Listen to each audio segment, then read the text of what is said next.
Obviously, there's going to be a few teams that are still going to run things like goats here and there, just because goats is still a very very viable comp in this league.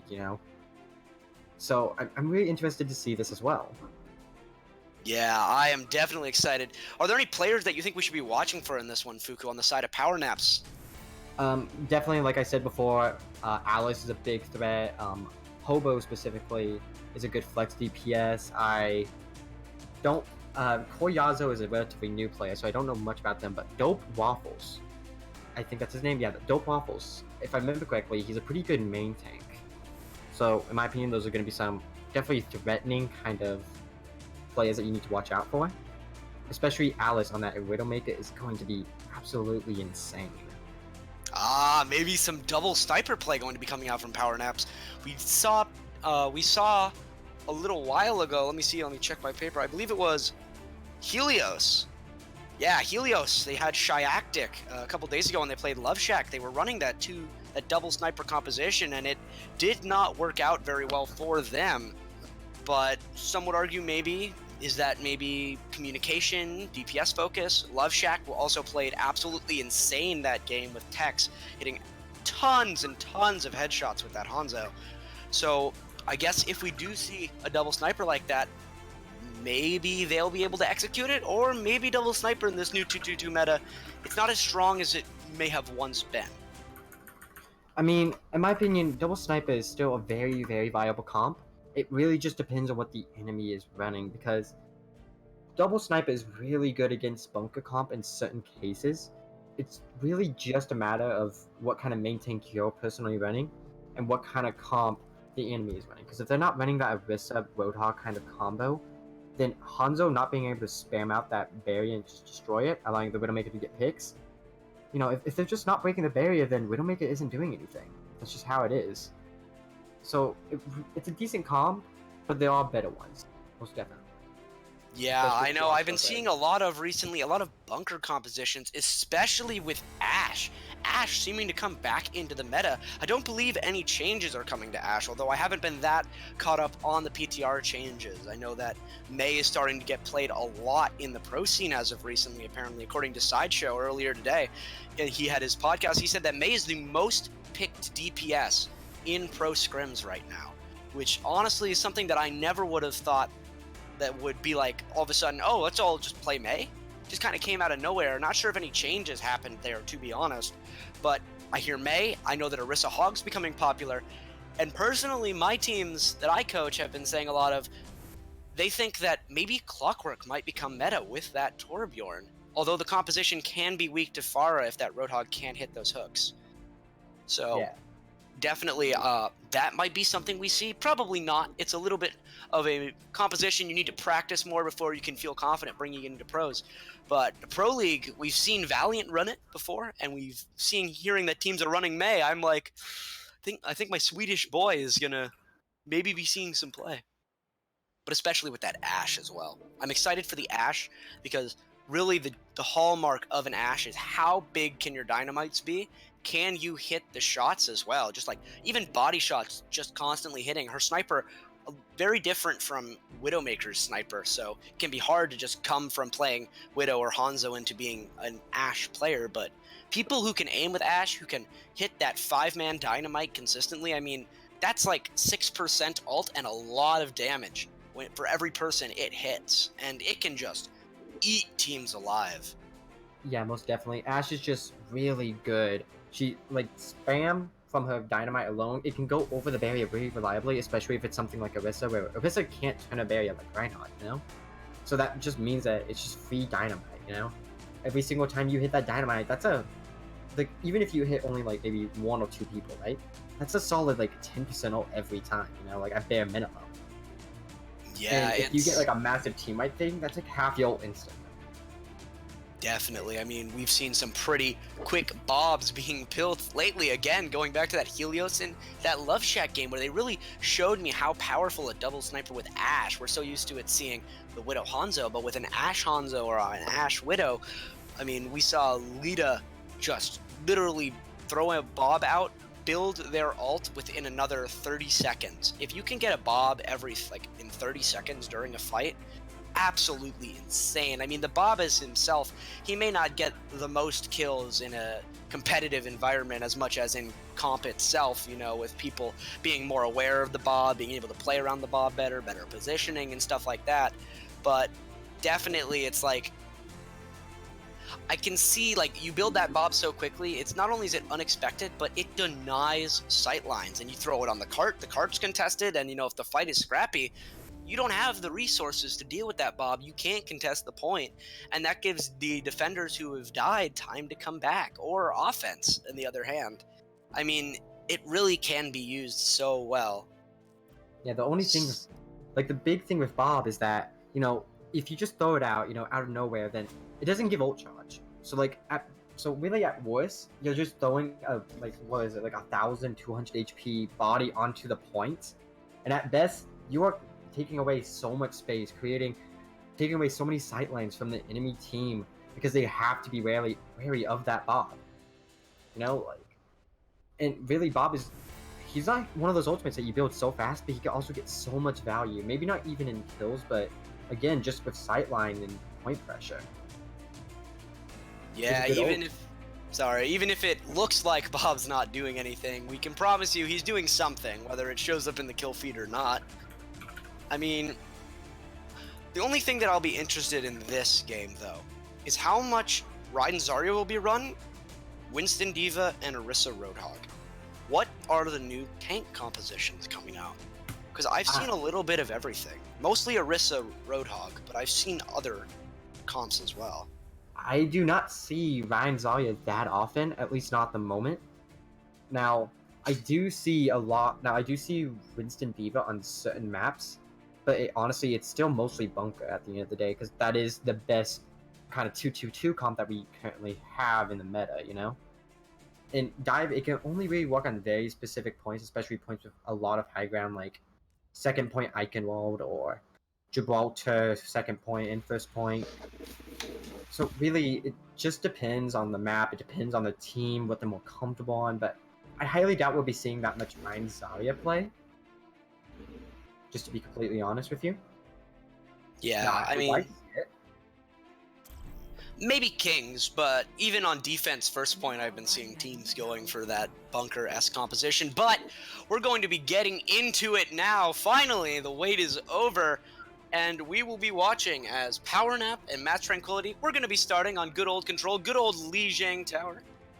I'm excited to see what kind of compositions we see coming out of these teams. Again, I do think that right now, with no one really knowing what the best compositions in the new 2-2 lock meta is, even though 2-2 lock's not implemented, these teams, they kind of play almost as though it is. A lot of them starting to run 2-2-2 compositions, getting ready for when that lock comes through.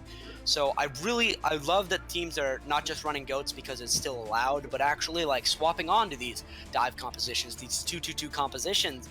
It's so much more fun to watch for me. I've watched goats for a very long time. I have a special place in my heart for goats.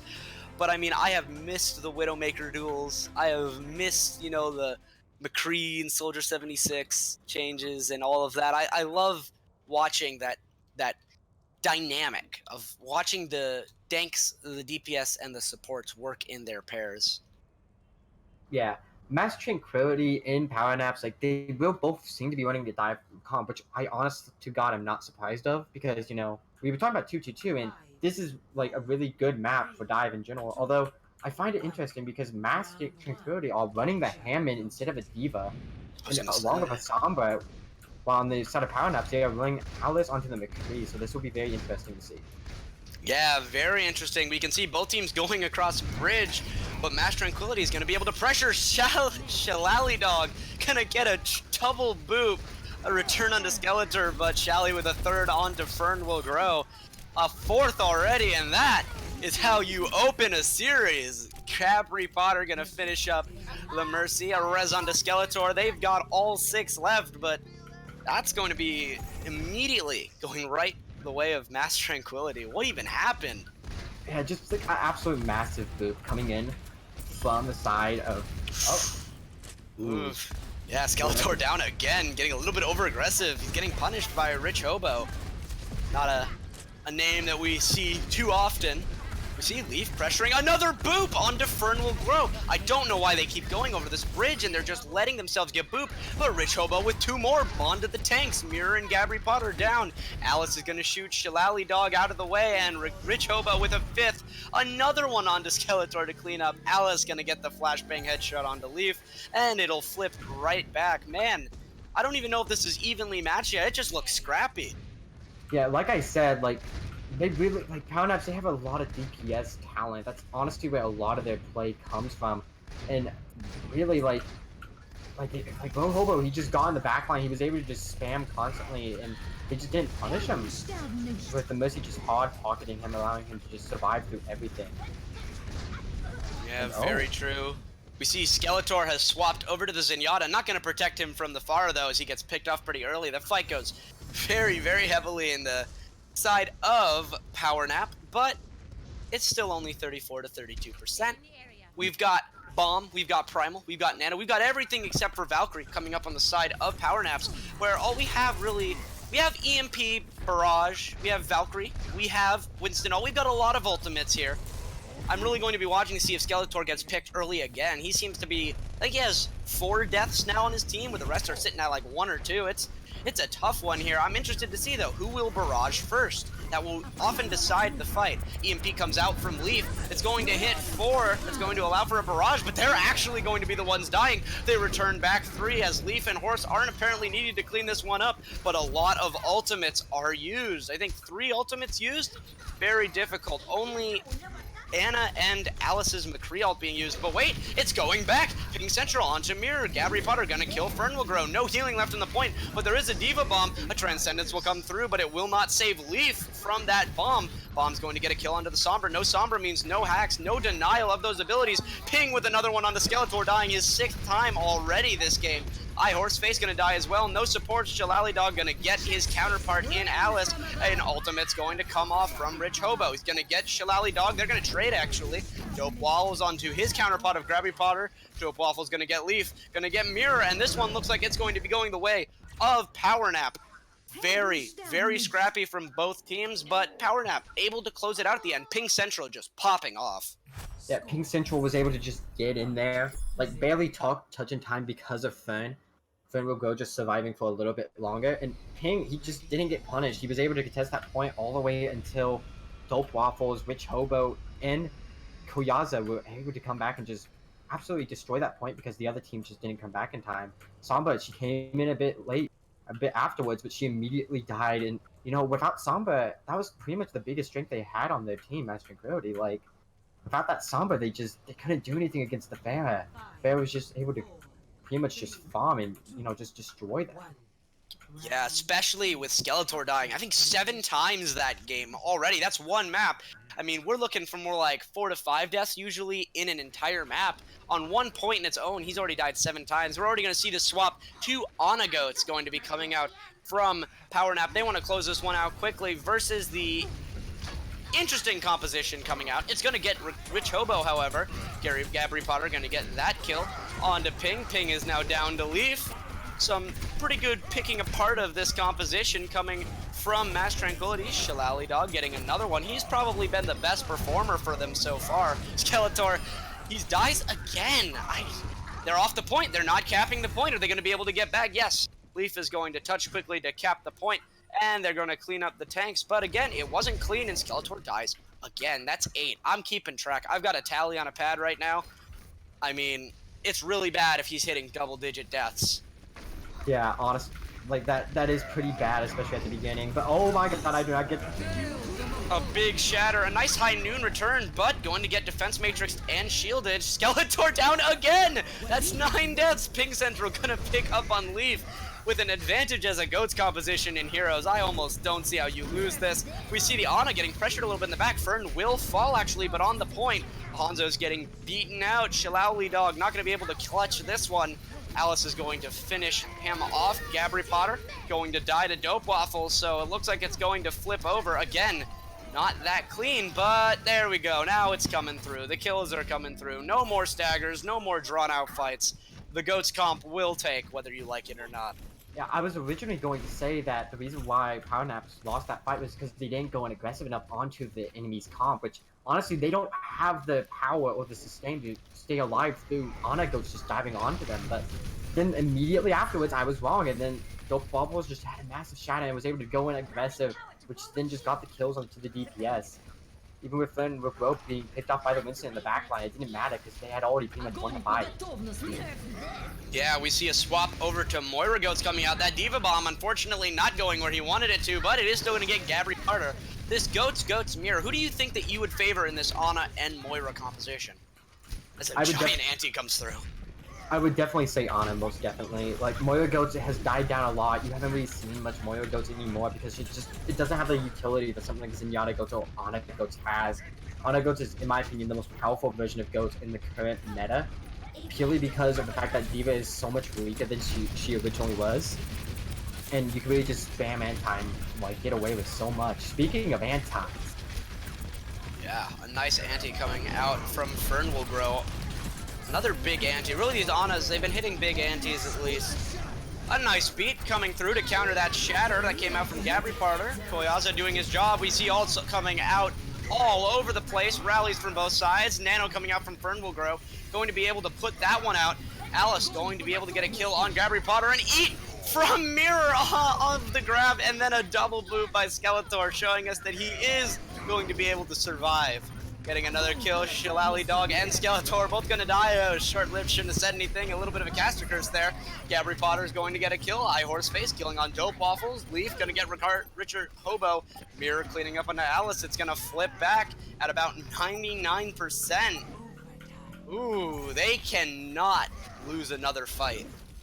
Now this is a very interesting position for Master Cody because after all, Power Naps they're on 99%, but at the same time, like Power Naps they used that shadow during that last fight. They used grab, they used so many ults there, and look at the side of Master Cody. They have their own shadow. They're 50% on grab already. Ooh, a big bomb coming out from Pig Central. By the way, also on stream, the camera is a little screwed up, so they can't see the entire screen. But Rich Hobo gonna kill onto Mirror. Now they're up by 2. A beat from Skeletor gonna come out trying to sustain. Won't save Shillelagh Dog though. Gabri Potter, he's got that shatter. He's looking for that shatter. It's probably the only way they win this. It's gonna get blocked. Not gonna get anything with it. Unfortunately, Horseface using his ultimate. Just you throwing everything into this because this is the last fight. So low on the side of Mass Tranquility. We see the armor on the side of Power Nap. There we go.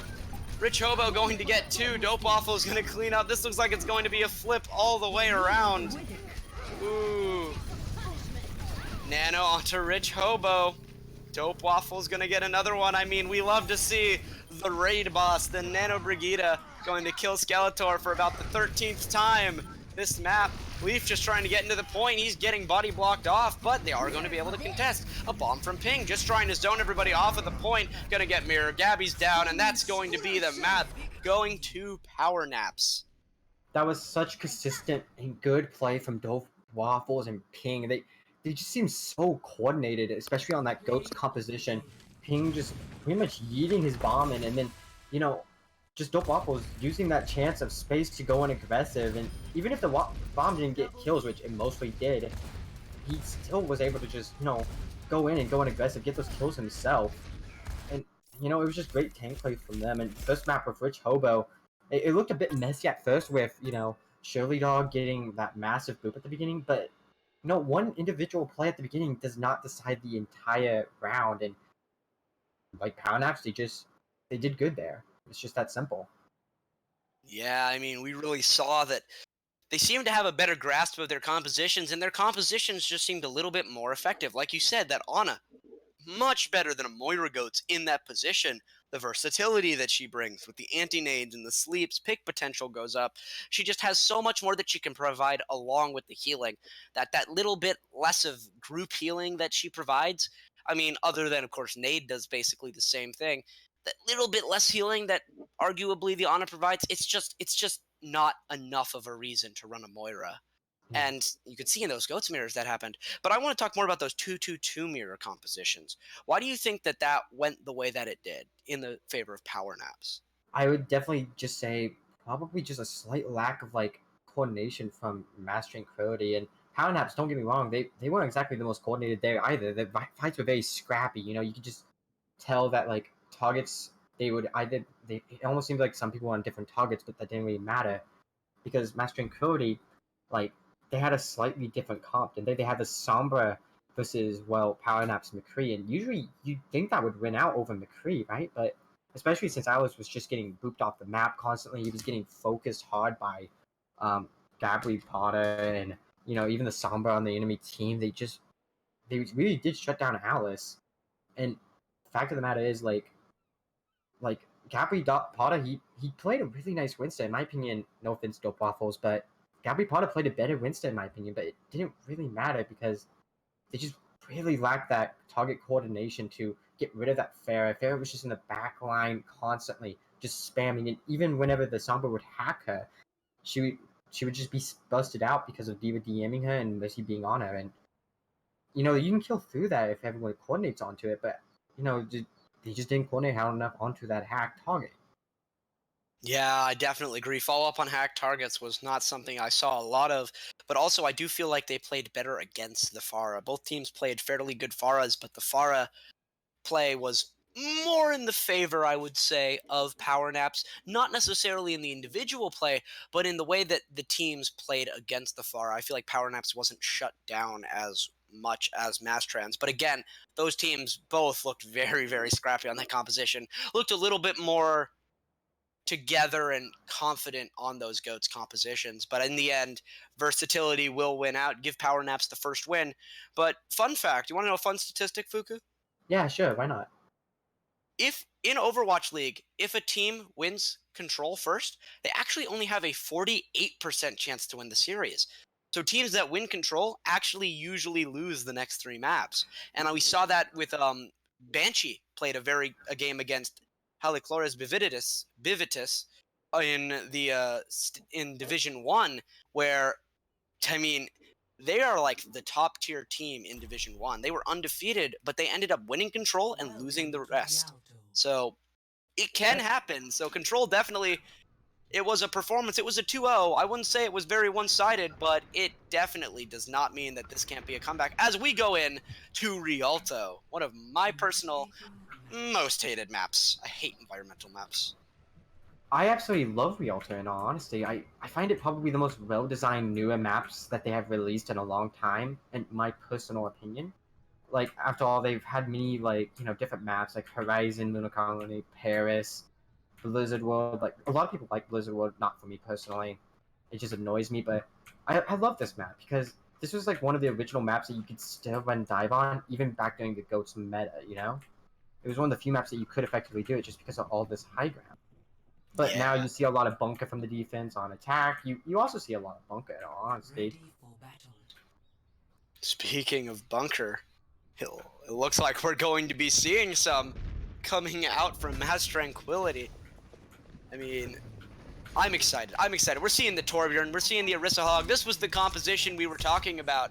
Shillelagh Dog on the Hanzo. Honestly, played a pretty good Hanzo. I mean, there was definitely, I feel like, if they needed to do way, way more in order to win, but I think they did their job pretty well. Like, it wasn't a carry, but it was definitely a pretty proficient performance on that Hanzo. I was impressed, at least. They were the standout player for me, as well as Gabri Potter. Yeah, no, I completely agree with you there. He's clearly very talented onto his projectile kind of heroes, It really is just unfortunate that the enemy What? team had been running GOATs, so it didn't really matter in that case. Ooh, Alice on the Widowmaker, gonna get a Skeletor. What am I looking at? A Baptiste Mercy composition with a Widow Pharah. Really, Rich Hobo loving that Pharah play. Alice gonna get traded back onto by Mirror. A nice hook coming through. But a res nonetheless will bring Alice back, and there's no res to bring back our boy Skeletor. I mean, he's pretty good at dying so far, he's shown us. Shillelagh Dog, we were just praising him, going to get the kill onto the Baptiste. No invulnerability matrix, less healing. Gabriel onto Ace, but Rich Hobo gonna pick up Mirror. So now you don't have those multiple combos. Leaf going in with this Torbjorn, a little too aggressive. Ping's gonna punish him. And again, we have a scrappy fight. These teams just having both communication issues, target issues, and just, it comes out to who can pop off harder in a lot of these fights. Yeah, most definitely. That's so unfortunate as well. And Shiliog with a massive pick on the hobo. That was in the air. He was flying in the air. What a beautiful shot. Window comes through. Gabri Parter's going to be nanoing now. Leaf's going to get Rich Hobo, as he should. A dragon comes through, coming out from Shillelagh Dog into the corridor. Not going to be able to pick anyone up. He's actually going to be the one that dies to ping Central. Skeletor onto Alice. A big shatter comes through for Ace. Not enough, though. He's going to get slept in the process of trying to clean up. Rich Hobo's going to be switching onto the Tracer. Alice onto the Hanzo. Ace is down to Leaf's Widow. These Widows trading headshots back and forth. But look at, are they going to be able to find him in the corner here? Zarya, Mercy, they're just kind of holding the corner with that high energy and that damage boost. Their damage is pressure enough so that no one's going to do anything about them. Do they even remember that they're there? They seem to. They're backing up a little bit, but Ping's going to be safe. Oh, maybe this Hanzo flank, if it can get Fern. No, it doesn't seem so. It looks like just a little bit of damage, but Ping and Fern will survive. But we see, now we've got a double sniper composition for the defense. This composition, I was saying, didn't seem very good earlier. Maybe it's a little bit better now for this team. Sights comes out, a Graviton comes out, Trans for the Graviton, Leaf with a headshot on Tracer. That's not the easiest thing to do, but Alice returns with 2. Ooh, some beautiful kills with 3. Another one onto Shillelagh Dog.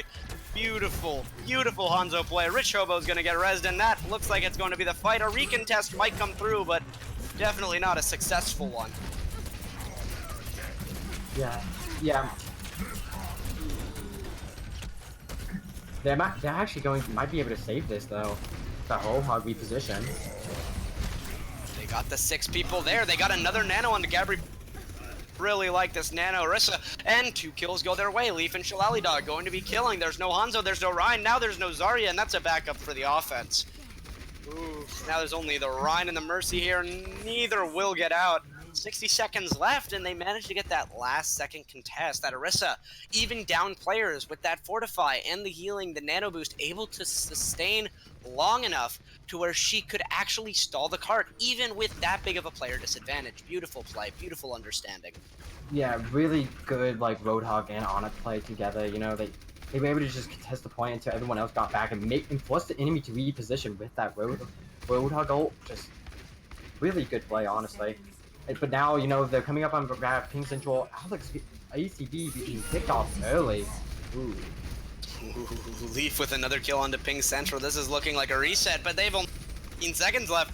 Alice is dead. They're gonna have to die quick and try and get back, but can they even recontest? Looks like it's gonna have to be here for Rich Hobo to try and TP, and he's gonna be able to get Leaf, but Leaf is going to get the Mercy, and now it's just Rich Hobo all by himself. He lands a pulse bomb onto Shillelagh Dog. He's going on the flank behind, but he doesn't see the Zen. Doesn't matter. Manages to contest the point last second. That hook will not land. Cut off by the payload. A shatter comes through. Only going to hit Mirror because he was in front of the shield. A Graviton through. A Dragon coming with it, but it's not going to do enough damage to kill Mirror. A Nano onto Skeletor. The man, he's going to headshot Rich Hobo. A nice cleanup kill. The Mirror, it's all wrong. It's going wrong here as the Dragon picks up 1. Gonna pick up another with Storm Arrow. Alice gonna get 1. Mirror going back on ACB. Mercy down again. Shillelagh Dog popping off. Gonna get 3. Gabri Potter's going to clean up Alice. And they're going to full hold Power Nap. Master Tranquility really bringing it back now. We're seeing those DPS really popping off a lot more. Yeah, most definitely. But at the same exact time, that was, honestly, in my opinion, that was down to composition alone. Like, Power Naps, they were running that Ryan Zarya, which is just not as powerful as it used to be, especially not on this map with all the environmental areas. And, you know, against a defensive bunker on this map, it's just such a weak comp against it, you know? And they did switch to the Hanzo for all that shield break potential and the Tracer for the flank potential, but it didn't really matter because, like, the DPS, they just couldn't do enough. It really did just come down to composition to the end of the day. Yeah, and another thing I definitely want to point out, Skeletor only dying 3 times that round compared to the 13 deaths and 2 points from our last game. I mean, that's a big, big difference, and you can see the impact that just surviving really did for his team. It was very much better play, less pressure on him given, but much better positioning and much better play around him to keep him alive. Really, it gave them another life. It really helped them full hold there. And I mean, that nice 180 flick to click Rich Hobo's head when he was on the Tracer with the Nano Zenyatta. Whether it was accidental or not, Skeletor made it look like it was on purpose with that play. Definitely, I may have thought he wasn't the best at the beginning, but he's definitely showing me that it was just a fluke game. Control, lol. Yeah, first game of the series, it really does just be like that sometimes. And I'm sure, like, Power Naps, they could still completely clutch this. And that's the interesting thing. With this very odd Junkrat Widowmaker combo, along with that piece, I don't really see that much of a Widowmaker Junkrat combo much anymore. Usually something like, full shield break, like Junkrat and, Junkrat and Hanzo mainly. That's why I see the most out of this, but... Yeah, Koyaza gonna die early, is going to get rezzed, however, and then 2 trades will return. Leaf's going to get the better of his counterpart. Ace gonna get that headshot in. Mirror's gonna kill Ping Central. And at this point, defense now, they're in a tough situation. If they try to hold here and fight and they get wiped, they might not get a very good last contest. Remember that they were able, on the side of Master Tranquility, to recontest with that Orisa. If that Orisa dies, whoa, that was an interesting yeet. See that fly into the air from the Orisa. It's got wings. Too much Red Bull coming in. But a nice tire coming in from Rich Hobo, going to pick up 3, a 4th onto Shillelagh Dog, going to save his team, possibly the map. Very, very good tire. Definitely should have been looking out for that on the side of Mass Tranquility, but nonetheless, we go again. Yeah, Mass Tranquility, like, they don't have any way to really stop the tire other than, like, one of the snipers just killing it immediately. And that is completely a possibility. I feel like probably the reason why they weren't able to do that is because of how far up Leaf had to hold. And speaking of Leaf, he got picked off by Widowmaker Alice. Yeah, that's 1-1 now for this defense. Alice hitting it right back. Very good Widows from both sides. I've been very impressed with both of them. Alice has sights, but look at all the ultimates that are on the side of Mass Tranquility. We see a Dragon comes in to split. Roadhog ult used Nano Boost on him. Alice gonna get Horse Face, and then Leaf is gonna get Alice. These Widowmakers are just clicking heads like it's nobody's business, but we still got a 5v5. And a Rez onto Alice means Alice is going to get to live another. No! Leaf's gonna get him again. Really, really aggressive pick coming out from Alice there, thinking that he could just stand right there and hit that headshot first. Hobo onto Shillelagh Dog. Leaf is going to die due to the Orisa nonetheless. Might have been a pull there or just some really nice long shots, but the fight is still scrappy. It's still going on. Invulnerability Matrix used to just sustain on point, and it's going to be dead. A nice halt, but no hook follow-up from Mirror. Unlike on the other side, Ping Central is going to be able to hook and finish off Mirror here. And Gabri Potter is going to be dead here any second now. A Genji swap from Alice. No more Widow duel. Actually, both of them swapping to Genji, and Shillelagh Dog on the Doomfist. Looking like an Orisa probably going to go to the Winston here. Yes, for the Winston as we go. Again, 60 seconds remaining and in one fight territory. We might see an even better full hold coming out for Power Nap.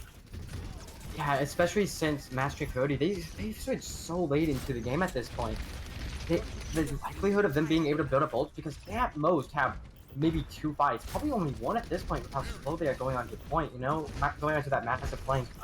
While, Power Naps, they just have a ton of ults, including Rich Hobo coming out with that tie, seeing if he can get a kill. But luckily, Skeletor was able to block it. It's gonna get the invulnerability matrix, but that doesn't necessarily mean that the tire was good. More likely means that the invulnerability matrix was good. But both Genjis are dead. A nano boost on the Shillelagh Dog on the Doomfist. A lot of trust in him, but he has no abilities. He's gonna be able, however, to deny the res from Ferna and get that kill. Gary Potter gonna be down to the Roadhog. Rich Hobo's gonna get Shillelagh Dog, so that means no Doomfist ult going to be used. Another kill from Rich Hobo. Another kill from Rich Hobo. It seems this Junkrat is a little bit more at home for him. Some nice shots coming through. Leafs trying to stall. Another one from Rich Hobo. A blade coming out from Alice. Going to end this one, and it looks like an even better hold. I told you I hate Rialto, and this is a great example why. May never have been any environmentals, but still you can see how drawn out and how easy it can be to full hold on this map. A ball swinging around for Mirror, going to be boopy boopity boopity, but that's not going to give him the win. And it's going to be 2-0 now in the favor of Power Nap, just one map away from finishing out this series. I personally feel like, Master Tranquility, they could have definitely won that if they had just switched a little bit sooner. they really needed those ults. They had the nano boost. They probably wanted to nano blade it originally, but they just didn't have time to build up that blade, which means they had to nano the Doomfist. And Doomfist, he got 2 kills out of it, yes, but you know, Ping Central, he was just able to just ult him and just keep him into a corner to where he really couldn't move. And it really is just unfortunate. If they had just switched a little bit sooner, this might have been 1-1. Yeah, definitely. I feel like their composition swap was a little bit late, but also, I mean, we have to say it. We have to say it. That Junkrat play from Rich Hobo is probably some of the most effective Junkrat play I've seen in a while. Especially, remember, we're talking Division 2, which is 20, I believe it's 28 or 2900 to right before 3200. This is high plat low diamond play. Usually we see Junkrats doing that good in gold or silver, but he's really just he's picking people apart. His mines are well placed. His nades are well placed. I feel like I'm watching PvP. Very, very good Junkrat play, just dissecting the team. Like I said, Hobo. Sorry, what? Agree. Yeah, that's a very good point. Yeah, that is true. Yeah, but like I was saying, Hobo, he's just like a really good flex DPS kind of player. He does mainly stick to those projectile lulls, but he's just really good at flexing onto different kinds of DPS. And you know, I really like the Leaf's Widow though, and he was just constantly dunking onto Alice. Alice would occasionally get the pick onto him, but Alice was mainly just getting picks onto other players. And since they didn't have the Mercy, usually Fern would go could just res Alice afterwards, So it really was just I don't know. I really liked the Leafs Widow play, but it just didn't work out for him. It really is unfortunate. Yeah, it's really interesting to me because it's like he was, I believe, at least on that defense. I wasn't watching the entire time. He was 3-1 against Alice. Two of those picks coming from headshot, Alice getting rezzed, and then getting that headshot again. Definitely, you can see the amount of like Widow headshots only practice that's gone into that, but he was able to hit other headshots. It was never enough. He ended up swapping to the Genji, and I mean, he just kind of got outskilled in that. I don't know how I feel so far about the play. I feel like Leaf is definitely doing well. I mean, in my opinion, it really does feel like it's just they're having trouble initiating. They don't know what they want, and it's target calling. It really is. You can see it. That's why these fights are so scrappy. It's because so many people are taking so many different duels. Instead of seeing a 6v6, we're seeing like these two fighting one person and then these three fighting these two and split up into like multiple little fights. And then it's really of the people who remain who's going to be able to clutch the rest of the fight. And I mean, it's definitely not what we would call clean Overwatch. Both these teams might need to go back to the drawing board on that communication. But again, remember, these teams have run a lot of goats recently, but now with the 2-2-2 lock coming out, they're just now readjusting or readapting to these 2-2-2 compositions. So you can see a little bit of the rust from the DPS players being shook off. But yeah, I feel like as we see it looks like another potential bunker composition coming out, except with a Rein Zarya coming out from the side. Is that Mass? Yeah, it's Mass Tranquility. Yeah. They're going to be doing a bunker comp with a Rein Zarya. That is insanely odd. I have never seen that. I have seen it before. I saw it back before Vista was really out, but other than that, you don't see this ever. So this will be very interesting to see what they do with this, and if maybe this is like a strategy that they created that might actually be pretty good. While on the side of Power Naps, they're running dive. They would say that dive, with Ashe and Pharah. There's the old damage boosted Ashe. A little interesting to go with the Rich Hobo Pharah, because you are planning on pocketing one or the other. I doubt the Mercy is going to be with the Pharah in this case. Look at that turret placement from our Torb right there on the symbol on the right side of this door. I didn't even know you could put a turret there. Leaf teaching me something new. But the dive's going to come in onto Leaf. The Winston and the D.Va are there, but the Winston's now dead. Skeletor is going to get traded back on by Alice. And Ping looks like they're going to die. They're going to get the turret, actually. A res on into the Winston, and now it's going back and forth. There goes the death onto Ping, but Shillelagh Dog will pay his life for it, as Dope Waffle's getting res, going to be able to apply more pressure. And Rich Hobo's going to get a kill. Doesn't need the pocket in order to kill the tank line. Horseface dies, and you see, the Winston kills the supports, the Pharah kills the tanks. Leaf going to return on 2, but it's not going to be enough to cap this point back, and a very quick take, about a minute on that take coming out. a weird defensive composition, and while the Torb did a lot, I wouldn't say that the tank line did anything. That was so odd to watch because it's almost as if the tank line dude just couldn't do anything. Like the Ashe was just constantly holding an angle to where if they backed off, the rest of the team would get picked off. But then the Pharaoh could just shoot at the tanks, which meant they just couldn't do anything. They just were just stuck and almost in this loop. Yeah, definitely. We see some swaps coming out. No more Torbjorn. Leaf's going to be going on to old, reliable, good old dad of Overwatch. I'm not talking about Jeff, I'm talking about Soldier. This hero, in my opinion, very underused. He's always been my DPS of choice, not just because he's what we would consider the noob hero, but because he's got a little bit of everything, as we see as he lands a very nice right click onto that Elise. Those Helix rockets do 120 damage. Damage boosted, they do 155. That's a lot of damage to these 200 health heroes. I mean, think about it. He's got hit scan for his main gun, projectile, he's got self-sustain with his healing aura. I mean, he really has a little bit of everything, and he can be used versatilely very well. But Rich Hobo's going to be able to pick up 3. Alice and Bob going to be doing something on the point there, and I don't think he's going to be able to get back in. Well, as I was talking about a great soldier, as you can see, one weakness is he's not very good at standing on point. Quick take coming out from Power Nap. Yeah, I was watching that, and really the biggest reason why they were able to win that was just because they didn't notice the Pharaoh go in, and then they just nano barraged, and even after that, they just bobbed onto the point, so then nobody could reliably touch it, which meant it was just pretty much an instant win. Really nice and fast take coming from the side of Power Naps, killing them before they could even react with their own ultimate. Yeah, I really loved these attacks, but I have to say, while Rich Hobo has been showing that he is a very, very good projectile player, I've got to, I mean, there's something going on in the defense here. Something is not, something's not clicking. Whether it's Horseface getting picked, or not Horseface, but Skeletor getting picked early, whether it's the tank line. I mean, they were at the choke when they died to the tanks, and their supports were already dead on the objective. Like, you could see as they weren't a unit. And they're running a bunker composition, but I'm watching the tanks and the supports fighting 2 different battles that neither of them are gonna win. I mean, imagine having an Ana try and battle a Winston and then a Reinhardt try to battle a Pharah. It's not going to work. So we see it looks like a bunker composition with a Junk and a Mei. So close yet so far from Clockwork. But a Junkrat from Rich Hobo, we know how this was before when there weren't chokes. Now with chokes and with a Mei. Based on what I've seen for communication coming out from Mass Tranquility, this is going to look rough. Yeah, in my opinion, Power Naps, honestly, if Mass Tranquility stay onto this, what is that, Goat's composition, then in my opinion, they're going to lose it just because of the Junkrat spam. And King Central getting a massive pick on the Skeletor dies first. It's almost a trend at this point. I don't know what it is. I mean, they're running Zen Goats, which won't work very well against this composition. And Mirror gets demacked, as you can see. There are a lot of weaknesses being so much tank, so much bunched. Junkrat builds ult very quickly as he's at 77% to tire already. The round is barely 30 seconds in. But also, they can't really push in very well because of the Mei.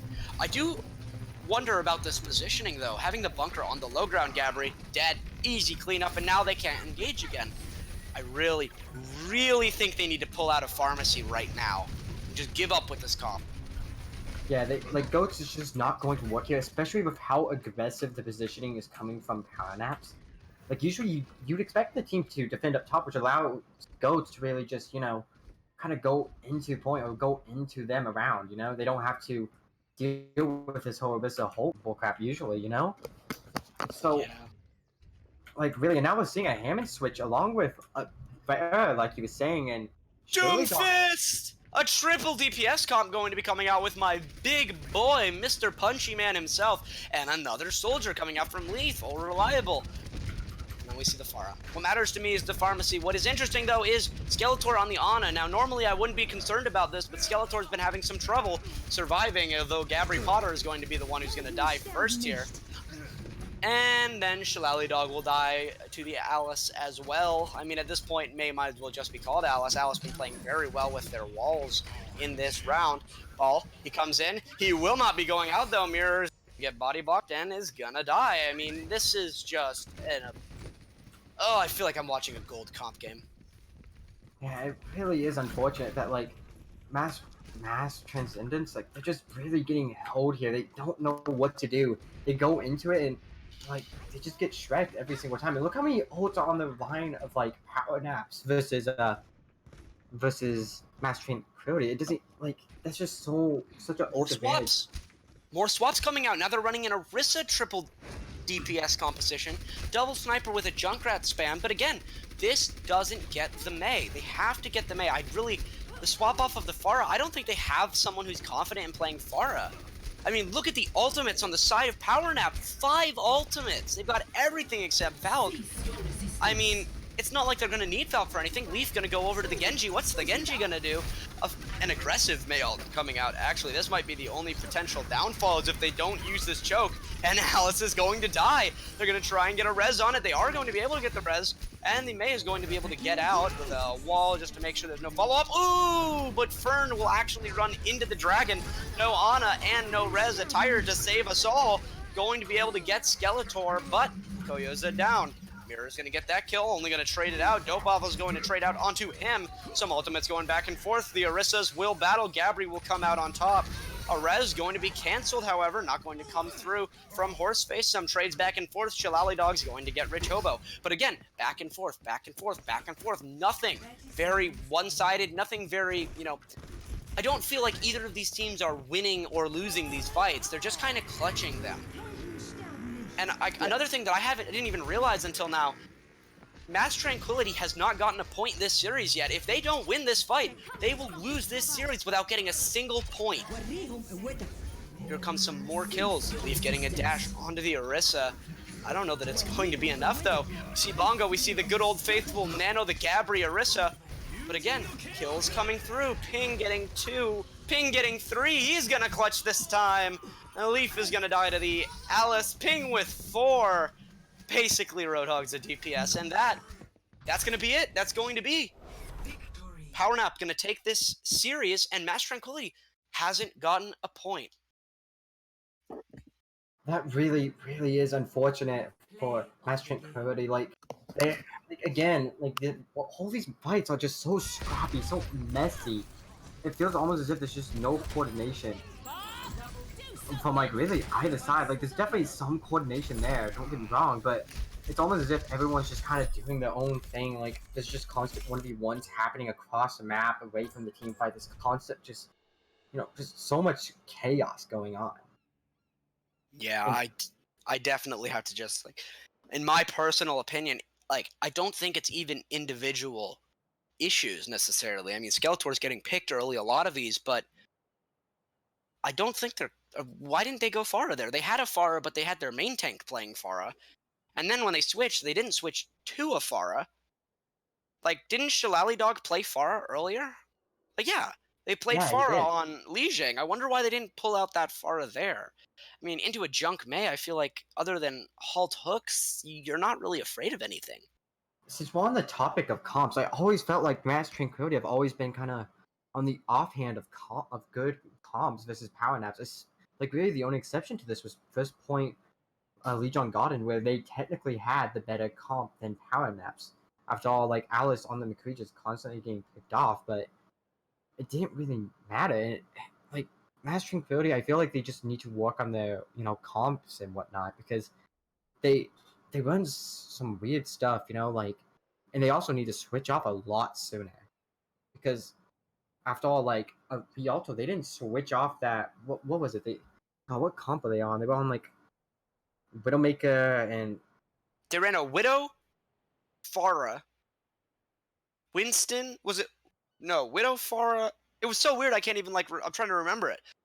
The Widow Pharah threw me off. I believe it was a Widow Pharah Rein Zarya composition. Oh yeah, it was Rein Zarya, yeah. Because we were criticizing the composition itself.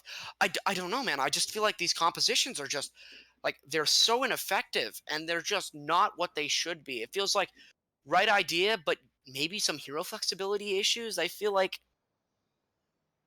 I feel like something isn't clicking there. I think there's target calling issues. I mean, definitely communication issues. A couple swaps going to be coming in. We'll see if Mass Trends is going to be able to pick anything up. But I don't know. for our swaps here, we're going to have ACB coming in for Dope Waffles, which means a new main tank for Power Naps. And on the side of Mass Tranquility, Pookie is going to be subbing in for our boy Gabri Potter. So new main tanks for both sides, but everyone else seems to be staying the same. Yeah, this is going to be like I want to see Mass Trans and see what they do here because this is like one of the few maps that is still really good for the ranked Zarya, especially in 2-2. You know, so Yeah. and they really seem to like that comp a lot, which is why they keep running it. You know, although I feel like they need some more flexibility, whether that be in the tank play or DPS play or healer play or whatever. You know, they need to have a comp that's more consistent with how it functions. You know. Yeah, I totally get you. I mean, I feel like this is their best chance if they want to run that Rhine Zarya map. This is the map to do it. But what I'm wondering is, are they going to run that, or are they going to run like a bunker comp on first? Do you think they'll run it throughout, or do you think they'll try and run bunker? I mean, when we're talking about gravitons, I think I've seen one graviton this entire series, and we've seen a couple maps of Rhine Zarya, not the most, mostly Rissa Roadhog and Winston Diva, like I had said earlier. A lot of that has been mostly what the play has been, but there hasn't been much goat plays like like we kind of said. The only goat play was coming out from Power Naps and later on Mass Tranquility they to mirrored. counter it. Yeah, they countered it. Yeah, Yeah, they mirrored it, but you could see like they didn't not want to countered. do Yeah, that. Mirrored yeah, counter, same difference. yeah. But it seems that they will be running the Vine Zarya along with Diva. Vine Diva coming out from Power Naps. Interesting. They're running that weird comp again. They're running it again. Except they're running it with a Diva this time, a Ball Diva. Oh, it seems that they they're on attack. Committed. We're dumb. Yeah. Okay, on defense.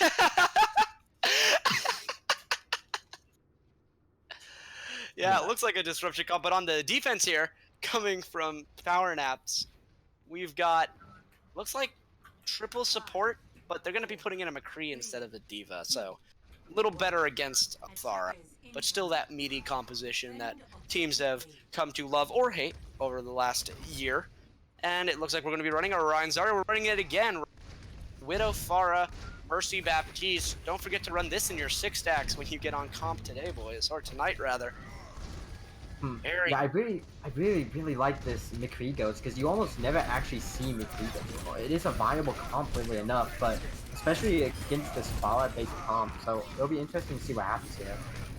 Yeah, we see Shillelagh Dog going to be able to get a pick on ACB, but Leaf dead to Alice, and the Zarya's battle will go in the favor of Ping Central. So we're up now, 5v4 on the attack, now 5v3, Shillelagh Dog getting headshot by Alice. That's 2 for Alice on this push. Ping Central also going to get 2. Who will be able to win in the final blows race? It looks like it's going to be Alice with another one on the Skeletor going for 3, and I don't think anyone's going to be getting that, Lucio. So iHorse is going to be the only one to survive.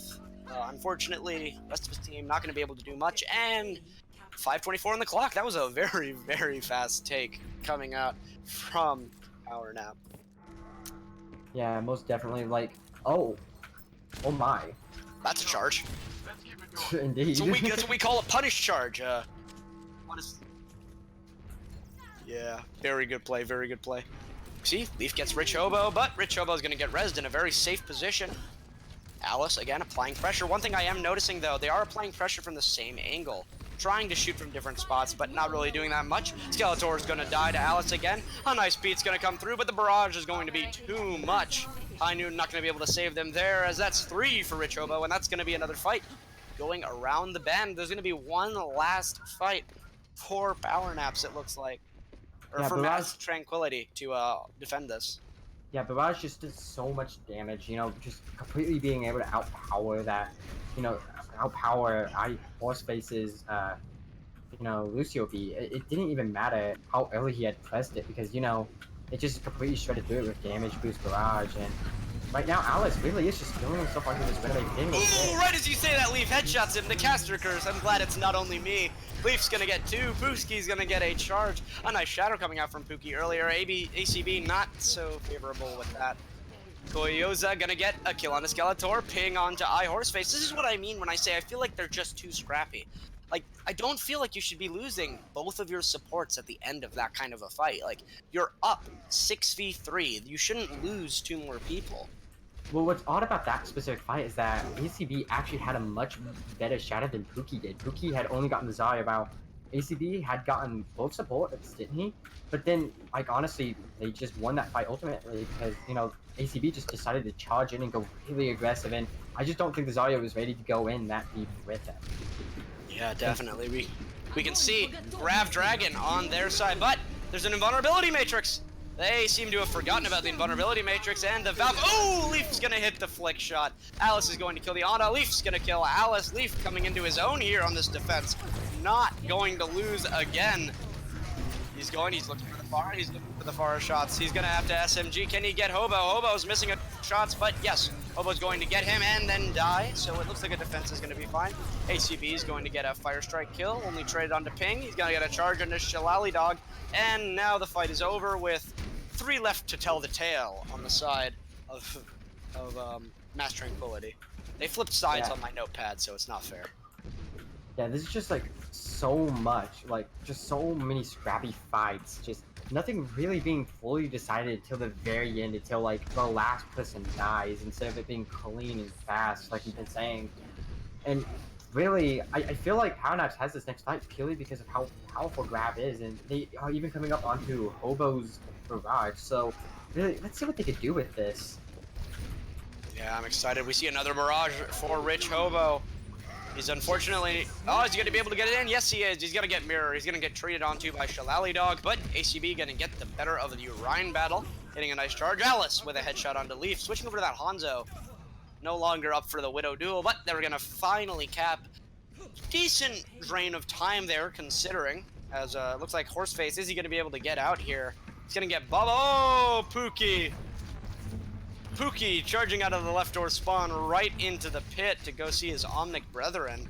That is what we like to call in the industry unlucky. Yeah, that was an unluckers for realsies, my guy. That was a tough one to live with, but luckily he's going to be able to reset. That means no early contests. That means we're in 2-fight territory, with that last fight being a throw your body onto the cart. Shillelagh Dog's gonna get a pick onto Alice. However, another charge from Pookie. Pookie is decently healthed, actually. Shillelagh Dog with another onto Fern. Look at the Baptiste's positioning. The Baptiste is up on the high ground. He's gonna die now, though, if he doesn't get back to his team in time. He's discorded, but he's gonna be fine. And Vulnerability Matrix is gonna save him. Alice is going to get a kill onto Leaf now, and now the defense is going to be pushed back, and the offense is going to be going on the aggressive.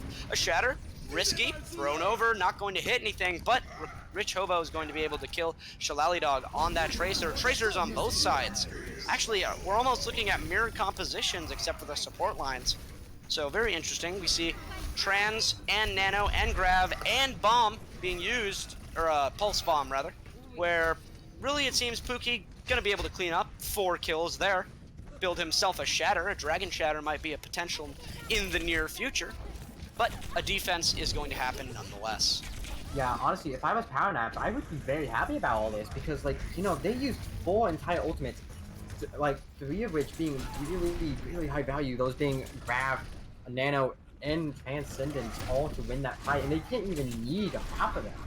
While on the side of PowerNaps, they're coming up with probably the biggest combo they have, which is Grav Dragon! It's gonna come in. No invulnerability matrix on the side of the defense. Dragon's gonna be returned. It's gonna get Fern, and he's gonna get a nice old regular shot right onto Ping, but he's down too many players, and now with only Horseface left, I don't think he's gonna make it out this time. Though he is going to nade himself. He's got a Tracer to protect. He is going to make it out, it looks like, unless this headshot comes through. Nope, he's back safe and secure. Very good job keeping himself alive so that he doesn't get staggered. Leaf going to get headshot by Alice, trying to go aggressive there. Fortunately, blinking in a straight line, and you know how that goes. Well, now we've got a 5v6 in the defense. A huge shatter coming out from Pookie. He's going to get 4. Ryan's discorded. Ryan's 1, but Fern will get up in time to use his ult.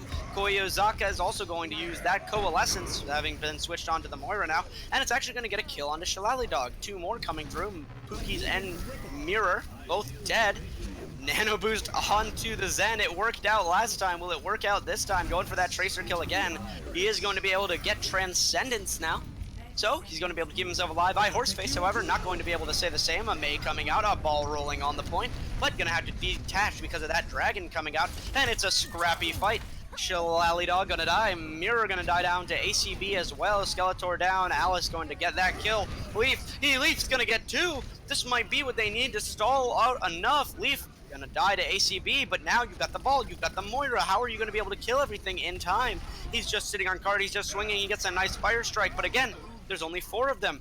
Some really good Reinhardt play coming here at cleaning up, but I don't know if it's going to be enough. Invulnerability Matrix thrown out, but now it's dead. Just the Diva and the Soldier there. Leaf's going to drop that heal, going to try and keep people alive. But again, it's just not fast enough. It's not clean up enough, but the defense isn't able to clean up fast enough either. They're coming back on the offensive side. A beat comes through again, and they're finally in overtime, going to be able to capture 3 points. That was so many like good individual plays, but again, like there was just no coordination or target focus on either side, which ultimately on the attacking side, whenever you're snowballing like that, is not as important whenever you're on the defense in overtime like that. So really, like Power Naps, they had some good individual plays like with Reinhardt just completely popping off, destroying everything, but I want to kind of want to say like a really nice play coming out from the support duo, Horseface and Skeletor. Horseface nanoing the Skeletor in order just to get his trans faster, which allowed him to contest it for just a little bit longer, allowing his team to get on point. Like, such a good play. And, like, again, there's just so many good individual plays from both teams, but there's just not that target focus, which allows for that fast cleanup. Yeah, these stall fights, you know, we would say, like, when the fight's going back and forth, it favors the defense there, but the defense unable to get the kills either for long enough for the offense to come back with that Graviton. And after that, I mean, it was a tough one for them. So I really do say, like, it was a great nano boost. It looks kind of silly going on a support like a Zenyatta like that, but in the end, very 200 IQ. Not enough, though, going to be able to save them. And we're going to be going into the attack now. I'm going to be very interested to see what exactly is played on the attack. We see on the defense, a Soldier being brought out by Alice. It seems Alice just wants to show Leaf that they're better at every single hero. They just want to play everything that Leaf plays. And Rich Hobo, of course, on the Junkrat. So a bunker-ish composition with a Soldier. I feel like I'm watching Rainbow. We've got, like, Alice as a roamer here, and the rest of the bunker being right down on the objective. Some interesting comps coming out, nonetheless. Ooh, Shillelagh Dog gonna get a nice mine placement from Rich Hobo. He's gonna blow up a good nade spy, man. That shouldn't happen. Maybe that's why Shillelagh didn't want to play far into the Junkrat. Who says Junkrat doesn't count as fair now? Come on. Exactly. You just need to play him right, Forehead. Just aim better. It seems that this bunker comp's going to be holding maybe a little while. Last time they ran a bunker composition, they ran it with a May and they held choke. This time they're going to be taking the high ground, using that to their advantage, try and build that tire up a little bit more. Going to be alternating that Orisa and that Diva to the objective. Usually with this composition, you see the Diva drop to contest first, then you see the Orisa drop with the rest of the team after that. But it seems that they're going to drop him by himself, ACB getting booped off and killed by Shillelagh Dog. But 2 trades on to Leaf and Horseface, going to prevent this from being too clean. Alice is going to get Skeletor, Pookie going to get Prince. Look at it. Just look at the kill feed. It's orange, then blue, then orange, then blue, then orange, then blue. It's back and forth, but eventually it looks like it's going to be going in favor of the attackers. Jeez, these teams, so scrappy. So scrappy. Yeah, I know it's kind of redundant at this point to say it, but it's really all we can say at this point, because every fight just feels like this, you know? It's just so scrappy, and then suddenly, like, you know, somebody wins because, well, just because they were able to survive slightly longer, and it's, I don't know, it's really, really scrappy. Almost to the point of wherever I see a team get a kill, I'm waiting for the other team to return the pick. Ken, like I said, it feels like I'm watching Rainbow Six right now. Koyaza going to be able to kill Pooksy, and with the front line down, that means there's going to be not much cart push left. So, gonna back up for the attackers. Luckily, they've got 4.5 minutes to still push this point.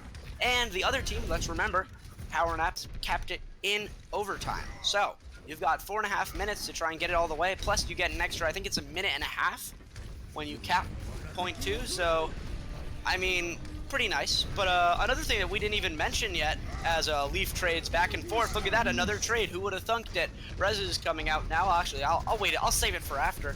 But we see the fights going on. Is that some pistol whipping coming out from Fern will grow? Interesting play, a barrage coming out, but Fern's gonna get him. No barrage for you. Maybe the Graviton will work, but Vulnerability Matrix is there, and there is no Dragon for Leaf. Not even close, just barely switching to the Hanzo, I think. Alice gonna kill the tanks with that Visor. Again, trade back onto Koyaza. Like, it's just so back and forth every time, but it looks like the defense is gonna be able to hold here. I mean, they were able to get 2 reses in the time of that fight. That's how long these fights have been. But look, right when the fight's over, we think it's over, then 2 on the attacking side. It's insane. Yeah, and now Leaf's gonna be able to get some free push because of that. Like, all by himself as well, because they just can't go in because the enemy team's coming back. And I don't know, like, this is so odd to me because it's just both teams are just kind of performing well individually, but it's almost as if just nobody knows how to stay together or focus together. Yeah, it feels like I'm watching a bit of a free-for-all, but nonetheless, another thing I wanted to say, but I wasn't able to earlier because of all the action. Look at all the health bars. They're dropping right as I try to say it. Leaf's doing pretty good so far. That was actually Mass Tranquility's first point in this entire series gained when they capped that point. So they have gotten a point on the board. They showed that they could do it, and I'm happy for them. I'm sure they're happy as well. But we see, look at that, right when they think they're going to win, Leaf gets the tire, Leaf gets the Junkrat, they kill the Junkrat again, Skeletor also going to be a bit of a DPS mercy, but that was a much cleaner fight from the defense. That's more of what we want to see when we're talking about a fight going one way or the other. Oh yeah, most definitely. Really... Sorry, what was that? Ooh. Unlucky for Tranquility. Yeah. Alright, well, we can see another engage coming through. I mean, what do you even think, like, what composition do you run against this Soldier Junkrat in streets? Honestly, like, they could either mirror it, or they could just kind of avoid it as well. Like, you know, go like a very mobile comp. I wouldn't say probably triple DPS, but like a ball kind of comp, you know, or dive even.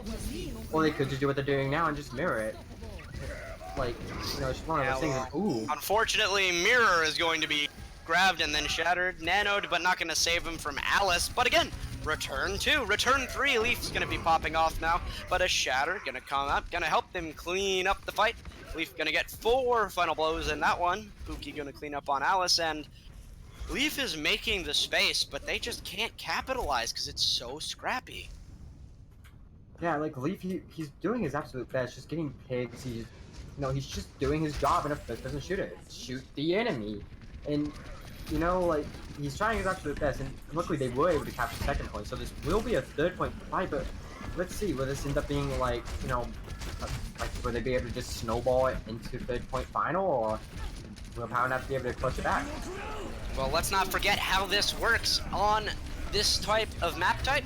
You want to cap, if they cap with over a minute, then they will get at least a draw in this map.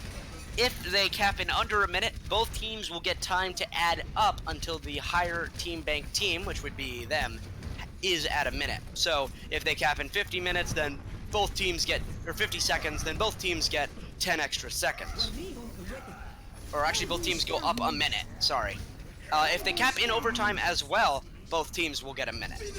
So we'll have to see how they do. It looks like they're cleaning up so far. They've been wiping through this fight pretty well. A nice charge from Pookie. The Rhines at the end of this have been really, really good for the attacking teams. I mean, getting those final blows, getting those kills. Fern gonna try and stall, gonna get Shillelagh Dog hilariously, but I don't think it's gonna be enough. Alice is gonna go down. Oh, the May is here, the ball is here, the stall is gonna come through. Can they finally manage to clean up? Maywall cut a little short by the payload, but nope, May's down. Is the ball gonna go down though? Now there's a Reinhardt. Pookie almost knocked out of the way, but a Deadeye's going to come through. It's going to be able to get Ping on that Hammond. 2 more kills are going to come in. Now it's just the Doomfist. There's an Moira on cart, but that's going to be it. And they're going to cap with a minute 12. So they cannot lose this map. But Power Nap can still pull out a draw. Yeah, I'd imagine, like, most definitely a bunker comp has to come out at this point, because Bunk is just so powerful on defensive King's Row that, like, especially in this kind of situation, you kind of have to run it. So, really, I feel like they can't be running around Zarya here like they've been doing, and I'm sure they probably prefer. They have to run that. Just have to run that Orisa hog, you know?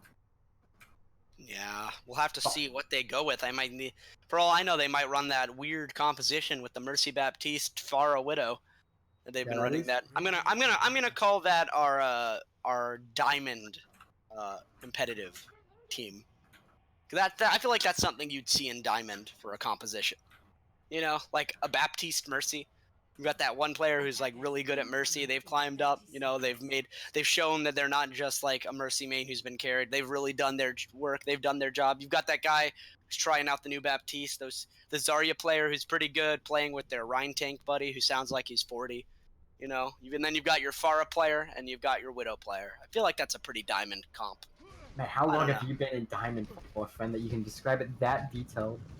Unfortunately long, but either way, we'll have to be going into this to see how it is. And it looks like they are going to be running the Mercy Baptiste, but they're going to be running a Diva, Hanzo, Junkrat. Again, unless Alice can hit the shots, I feel like this comp is weak to Farah. 60 seconds remaining.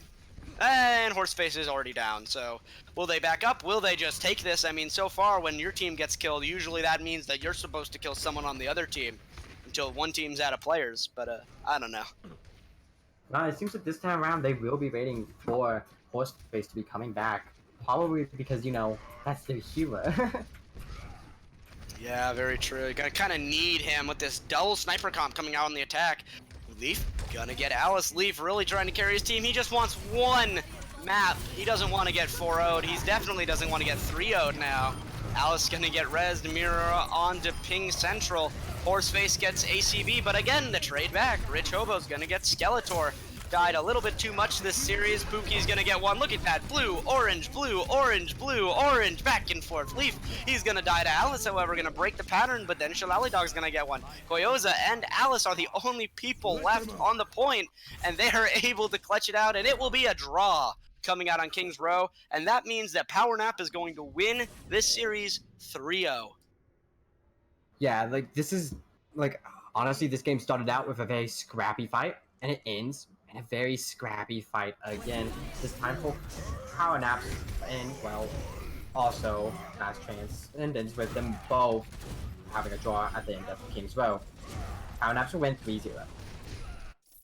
Yeah, I mean, we were saying how this kind of favored Power Naps a little bit. Mass Tranquility, a very good team, top of the SR chart when it comes to Division 2. But at the end of the day, Power Naps, they've been winning their games. They've been performing well. And we could see there, we came in, we didn't really know much about Mass Tranquility. We saw some signs of life coming from Leaf, but definitely some issues with target focus, communication, and especially with keeping their supports alive. Skeletor dying a lot, sometimes out of position, sometimes not being protected by his team. But at the end of the day, it just seemed like these two teams, it was just deathmatch. It was who has the better DPS, and by very slight margin, it seems that Alice and Koyaza being the Baptiste, by the way, they managed to bring it home for Power Naps. So GG's to both of these teams. They both played very well. I was wondering if we could get an interview with Rich Hobo.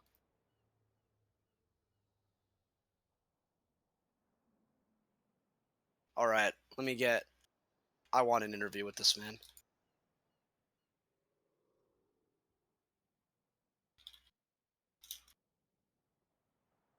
All right, let me see if I can get. We can always just pop down to him if I can get it. Let me know. Does he say yeah?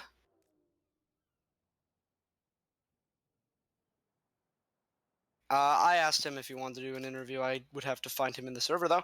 I definitely want to talk to him because his play, I mean, Oh, overall, he played excellent throughout the entire series. now I can get a hold of Rich Hobo if to Yeah, ask if he I would wants love an to. interview. But the thing is, I can't bring him into production myself. Somebody else We would can have go to do that. down to, is there a public voice chat?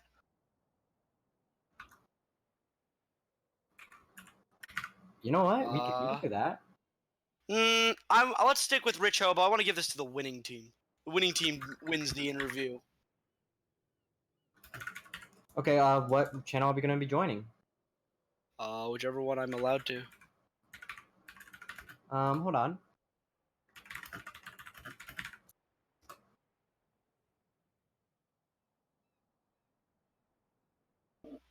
Okay.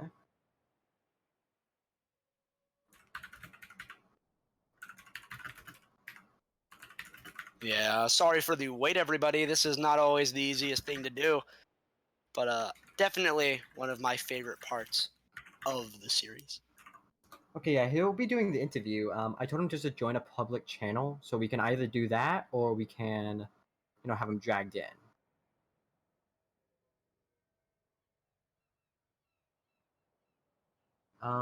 It should be Rich Hobo, isn't it? Yep, he's in general voice right below us. If you can get him dragged up, that would be awesome. Yeah, I'm excited. That Junkrat play was absolutely great. I loved my favorite part. The highlight of this entire series for me was on that King's Row attack when he put that mine right on the side of the bus, spamming his nades, and he manages to pick off that Pharah early. I mean, you don't see a Junkrat get a kill like that on a Pharah very often. And there he is, the man Rich Hobo. What's up, my dude? Hello. Hi. I mean, we wanted to bring you in for an interview because you played some excellent projectile today. That Pharah and Junkrat play was absolutely impressive. And we had a couple questions for you. My first question is going to be for you. On Rialto, you guys managed to get full held, but you clutched at the end that last fight with your Junkrat. I believe you ended up getting 5 kills. And I was wondering not only how you were able to bring that back when it seemed like it was going to be pretty hard to full hold, how you and your team were able to keep yourself in a positive mindset to really pull that one out. Well, on attack, we were playing a more risky style that we hadn't practiced as much. So when we got full health, we decided to go with something safer. And all of our players went on to their most comfort picks to try and be as reliable as possible. And also, we just tried to stay calm, and we didn't really panic after getting full health because we knew we could do it if we were all just on something we were comfortable with. Yeah, very beautiful. Now, I have a question. Now, this is more of a team-oriented question, but how did you feel throughout this entire series? Like, how did you think the team atmosphere felt? Like, how was it just in general? Well, this was our first real tournament match in a while, so it was kind of weird at the beginning, like not being used to it. But as the series went on, and I think it was the same for most of our teammates, people started to get used to it, and we started to get into the hang of things, like how we were when we were regularly playing tournament games. Cool. I have one more question. Your team was running an interesting composition, if I remember. You were running a Ryan, Zarya, Pharah, Widow, Baptiste, Mercy. Is that correct? On King's Row?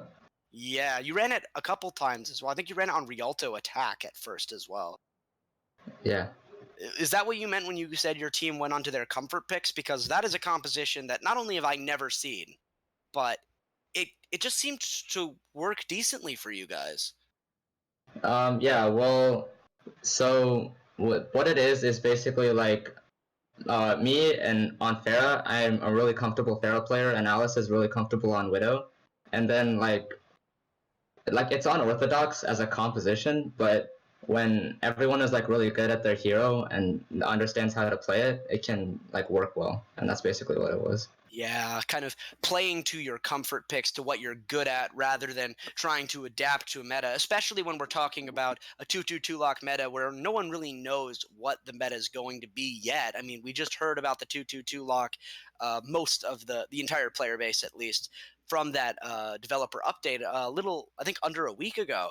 So it's a new thing for a lot of teams, and you guys showed a pretty good way of playing that 2-2-2 lock. I don't know if Fuku, you have one more question. No, not off the top of my head. I All mean, right. Well, honestly, you got most of those questions. I actually have one more question. Yep. How did you feel when you won your third map and had not given up a point the entire series? I mean, honestly, I actually did not think about that until you just said it. But You didn't give up a single point on control, on escort, or on assault. You full held on all of them.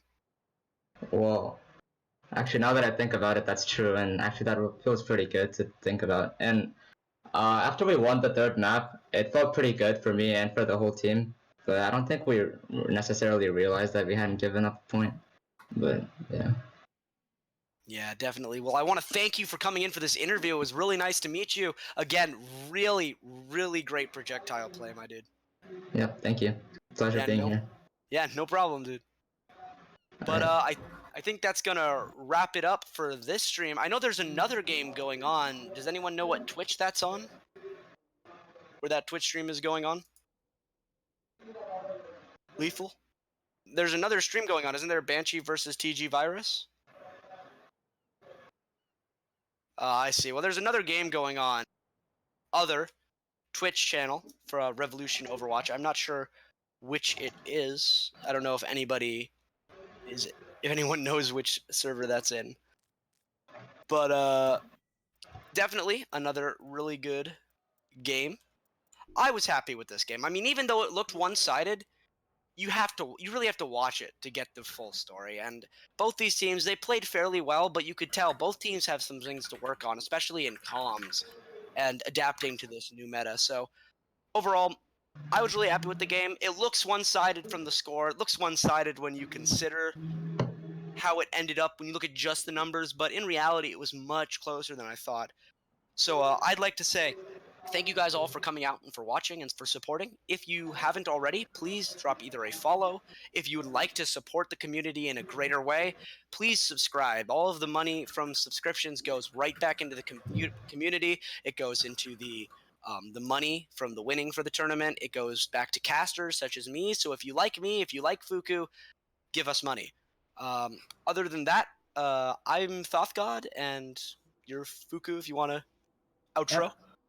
Yep. No, not really. I just want to say it's been a pleasure. I enjoyed casting for both of these teams, and I hope to cast more in the future. Follow Revolution, join the server if you haven't. That's all I got to say. Yeah, thank you guys for coming out, and that's going to wrap up this game. So everybody have a great night and sleep well.